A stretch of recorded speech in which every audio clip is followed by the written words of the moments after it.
If you think you can handle the darkest corners of the human mind, hit that subscribe button, turn on notifications, and step into the cell with us. Because once you're in, there's no way out.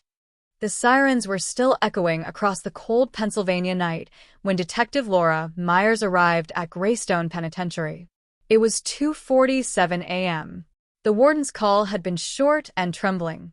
"We found him in his cell." But that's not the problem.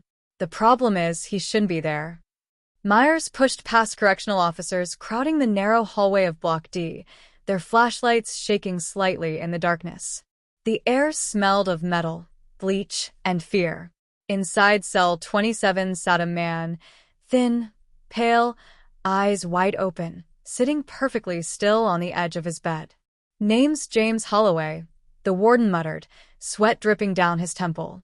"Convicted of murder, sentenced to life. But here's the thing, Detective, James Holloway died 3 years ago." The man turned his head slowly toward them. His voice was quiet, raspy, and deliberate. "Did you miss me?" The officers froze. Myers felt her pulse in her throat. She'd read the file on Holloway back when she was still a rookie, a brutal double homicide in a farmhouse outside Pittsburgh. Holloway had confessed, then hung himself in his cell after 22 days. His body was cremated. Officially, he was long gone. Yet here he was, breathing, smirking, wearing the same inmate uniform number he died in. Graystone's surveillance system showed nothing unusual. Cameras in cell 27 had gone offline for precisely 43 minutes before Holloway appeared. The techs claimed it was a power fluctuation. Myers didn't buy it. "What did you do during those 43 minutes?" she asked Holloway through the glass of the interrogation room. He leaned forward, his cuffs clinking. "I waited," he said, "for someone to open the door." "Who?" "The same person you're looking for." The detective frowned. "And who's that?" Holloway smiled faintly. "The man who killed me." By sunrise, news vans were already parked outside the prison gates. Reporters whispered about government experiments, false identities, or deep-cover witness protection. But inside the prison, Myers found something worse, a pattern. 3 days before Holloway's reappearance, another inmate had vanished without a trace. A guard named Carson Blake had also gone missing during his night shift, leaving behind a half-finished cigarette and his radio still buzzing. The security logs had been erased. When Myers reviewed Holloway's old case file, something caught her eye. His conviction had hinged on a single fingerprint found on the victim's neck, a partial match. But the lab technician who'd verified the print was Carson Blake. It was the same name, the same man. Myers closed the file and stared at the mugshot. Blake had been a young forensics intern during Holloway's trial, years before he became a prison guard. It wasn't possible. Unless someone had planted him there, unless he'd been covering up something since day one. That night, Holloway requested to speak with Myers again. When she entered the room, he was already waiting, hands folded neatly on the table. "You're digging in the wrong place," he said. "Then tell me where to dig." "In the ground," Holloway whispered. "Under cell 27. Myers froze. "What's under it?" He tilted his head. "The truth." The warden initially refused. "That cell's been sealed for years," he protested. But Myers pushed, threatening to go public. By midnight, a maintenance crew was ordered to remove the concrete floor beneath cell 27. The first few inches revealed nothing, just rusted pipes and foundation gravel. But then, a metal edge caught the light. They cleared more debris, revealing a rectangular steel door embedded deep in the floor, its bolts rusted shut. No one had known it was there. The warden stepped back, pale as the moonlight streaming through the bars. "That shouldn't exist. This building's blueprints. There's no sublevel under D block." Myers crouched down, brushing the dust away. A faded serial code was stamped near the handle.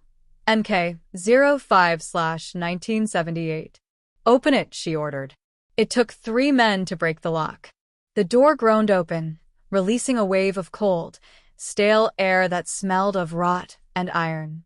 Flashlights pointed downward revealed a narrow staircase descending into darkness.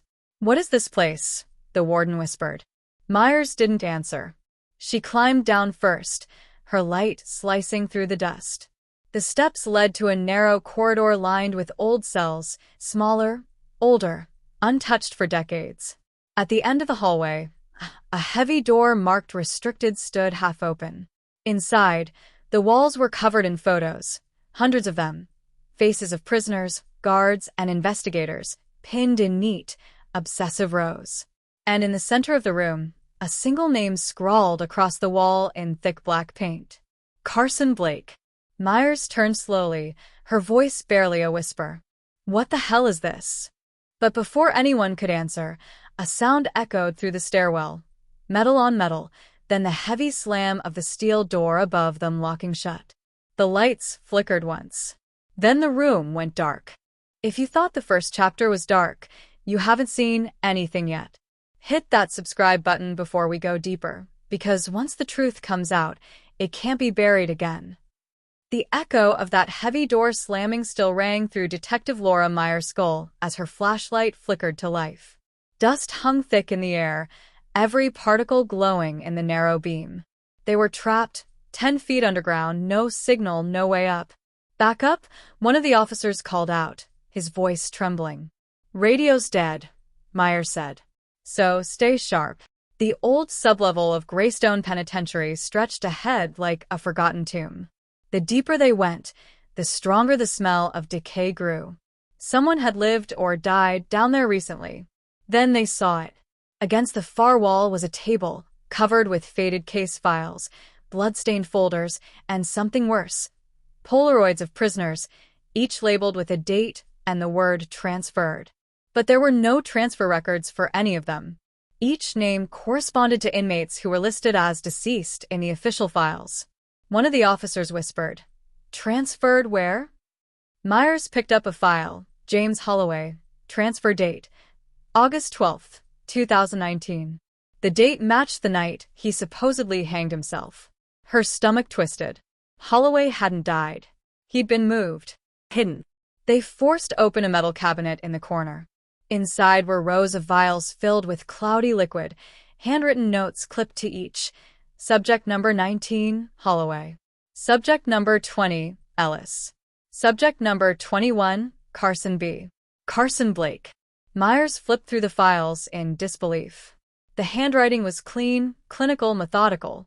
Each report documented memory suppression, identity redrafting, containment success, and behavioral reset. It wasn't a prison. It was an experiment. She whispered, "This isn't about punishment, it's about control." One of the officers, a rookie named Daniels, suddenly shouted, "Detective, over here." At the back of the room, behind a rusted steel grate, was a narrow corridor lined with cryogenic pods, old, cracked, half-frozen chambers still faintly humming with power. Inside one of them floated a body. Pale. Eyes open. Myers wiped the frost from the glass. The face staring back was unmistakable. Carson Blake. Panic hit the team like a shockwave. The missing guard wasn't missing. He was here, suspended between life and death. A thin tube snaked from his neck into the machine's base, pumping faint blue liquid through his veins. Daniels reached for the control panel. "We need to shut it off." "Don't touch anything," Myers snapped. A faint hum echoed through the vents. Lights flickered again. Somewhere behind them, a metallic creak broke the silence. Then came the whisper. "You found him, didn't you?" They spun around. Holloway stood at the bottom of the stairs, the same eerie calm in his expression. "How did you get down here?" Myers demanded. He smiled faintly. "I never left." Two officers drew their weapons, but Holloway raised his hands. "You want answers? Then stop pretending you don't already know." Myers' heart pounded. "What is this place, Holloway?" He looked around, his eyes tracing the frozen pods. "This is where they built us. Took people they thought no one would miss, criminals, guards, even detectives, and turned us into something else. Copies. Versions that obeyed orders." Myers frowned. "You expect me to believe that?" "You don't have to," he said quietly. "You just have to remember what they did to you." The words hit her like a gunshot. "What are you talking about?" He took a step closer. "Check your file, Laura. It's on the table." Her hand shook as she picked up the folder labeled subject number 23, L. Myers. Inside was her photograph. Her signature. A note dated 3 years earlier. Behavioral reset successful. Memory integration complete. No, she whispered. This is fake. Is it? Holloway murmured. Then tell me something real. Tell me your father's name. She froze. Her mind went blank. A hollow silence filled her chest where a memory should have been. Suddenly, one of the cryopods sparked violently. The hum deepened to a roar as systems flickered back online. Alarms wailed through the sublevel. They're coming, Holloway said. Who? Myers shouted over the noise. The ones who made us. Daniels pointed toward the stairs. The door's opening. They rushed toward the stairwell, but the heavy steel hatch above wasn't opening. It was lowering, grinding down like an elevator platform. On top of it stood 2 figures in white hazmat suits, faces hidden behind tinted masks. One of them spoke through a voice modulator. Subjects have breached containment. Proceed with recovery protocol. Before Myers could react, the suited figures threw a canister down. Smoke exploded through the chamber, thick and choking. She coughed, eyes burning, vision blurring. Through the haze, she saw Holloway grab her arm. You want the truth? Then survive this. He shoved her toward the maintenance corridor before the gas reached them. She stumbled forward, tripping over cables and debris, dragging Daniels by the collar. Behind them, gunfire echoed, sharp, metallic, merciless. When she looked back, Holloway was gone. They crawled through a ventilation shaft and emerged into an abandoned storage room above the sublevel. The air was cleaner, but the alarms were still blaring. Myers slammed the metal door behind them, chest heaving. Daniels leaned against the wall. Detective, what was that down there? She didn't answer. She couldn't. The image of her file, her photograph labeled subject number 23, was burned into her mind. If Holloway was telling the truth, she wasn't who she thought she was. And if Carson Blake wasn't dead, then maybe none of them were. She reached into her pocket and found something she didn't remember putting there, a small silver key with the number 27 etched into its side. Daniels noticed it. What's that? Myers stared at it, voice barely a whisper. It's a key. To what? She looked toward the hall, where the alarm lights flashed red and white like a heartbeat.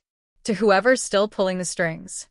But then, a sound crackled from a nearby intercom speaker, faint at first, then clear. It was Holloway's voice. You shouldn't have left me, detective. You just unlocked something you'll never be able to close. The intercom clicked off. The lights went out. And somewhere beneath them, the machines in sublevel MK-05 began to hum again. End of Chapter 2.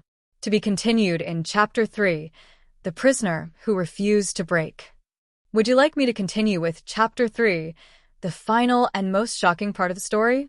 Before we finish the story, make sure you're subscribed, because what you're about to hear will change everything you thought you knew. This isn't just a prison story, it's about how far they'll go to erase the truth. The emergency lights inside Graystone Penitentiary flickered like dying embers. Detective Laura Myers moved through the corridor with her gun drawn, each step echoing off the cracked concrete walls. The smoke from the lower levels still clung to her clothes, and the cold air bit at her skin.